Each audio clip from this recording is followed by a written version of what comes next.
नमस्कार. नम्रताच किचनमध्ये आपल्या सर्वांचं स्वागत आहे. थंडी खूप वाढतच चाललेली आहे आणि आपण शरीराला उष्णता देण्यासाठी प्रत्येक माणूस काय ना काय खातच असतो. तर इथे मी एक सोप्या प्रकारे बनवणारं लाडू बनवलेला आहे.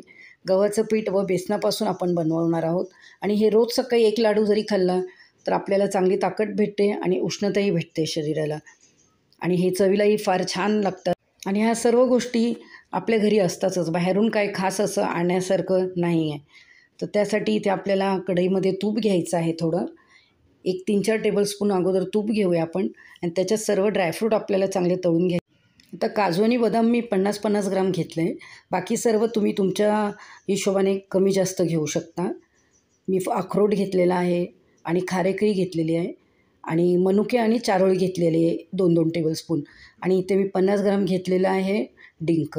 2 टेबलस्पून मी घेतलेले आहे खसखस व 3 टेबलस्पून घेतलेले आहे सुकं खोबरं किसून. आता ह्याची आपल्याला चांगलं भाजून घेतल्यानंतर पावडर करून घ्यायची आहे ड्रायफ्रूटची आणि चारोळी आणि मनुके आपल्याला तसेच ठेवायचे आहेत.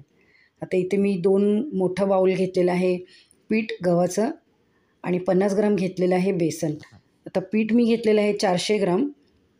आता हे थोडंसं तूप घालून आपण हे चांगलं स्लो गॅसवर भाजून घ्यायचं आहे तुपात.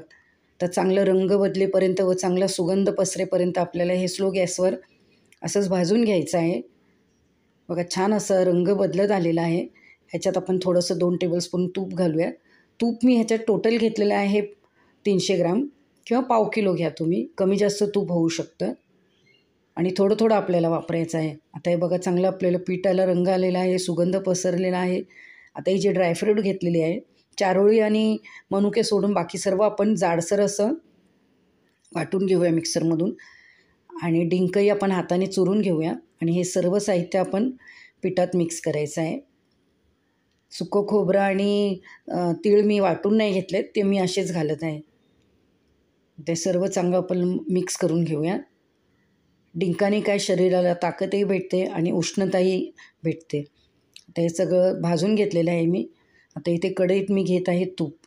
आता इथे मी 2 टेबलस्पून तूप घेत आहे कारण आपल्याला ह्याच्यात आता गुळाचा पाक करून घ्यायचा आहे. पाक म्हणजे एकतरी पाक एकदम करायचा नाही आहे, थोडासा कच्चासारखा. कारण आपल्याला कडक असं चिक्की नाही करायची, सॉफ्ट लाडू करायचे. हे बघा आता हे वितळलेलं आहे. ह्याच्यात आपण 2 टेबलस्पून घालायचं आहे पाणी. पाण्याने काय होणार, गुळ जरा असं पातळ होणार, एकदम कडक आणि घट्ट असं चिकटपणा येणार नाही आहे.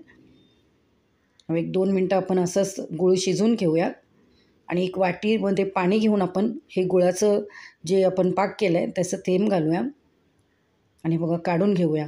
आता एकदम घट्ट नाही झालं आहे, हातात बघा चिकटपणाने अशी तार सारखी येते एक, तेवढंच आपल्याला हवं आहे. गॅस बंद करूया आणि सर्व मिश्रण आपण ह्याच्यात घालायचं आहे आणि 1-2-3 मिनटं चांगलं मिक्स करून घ्यायचं. गॅस बंदच ठेवा तुम्ही, नाहीतर गूळ जास्त कडक होऊन जाईल. थोडेसे मी वेलचीचे दाणे घातलेले आहे. आता हे सर्व मिश्रण आपण एका प्लेटमध्ये काढून घेऊया आणि हलकंसं थंड झालं का ह्याचे लाडू करून घेऊया. बघा छान असं एकदम सॉफ्ट झालेलं आहे आपलं मिश्रण. छान मस्त लाडू आपले वळत आहेत.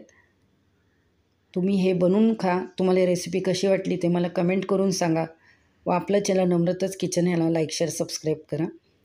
हे तुम्ही रोज सकाळी मुलांनाही शाळेत जाताना किंवा डब्यात एक लाडू दिला तरी फार पौष्टिक आहे हे, कारण याच्यात ड्रायफ्रूट आहे, डिंक आहे आणि पीठ आहे. तुम्ही अवश्य लाडू बनवा आणि मला कमेंट करून सांगा कसे वाटले ते.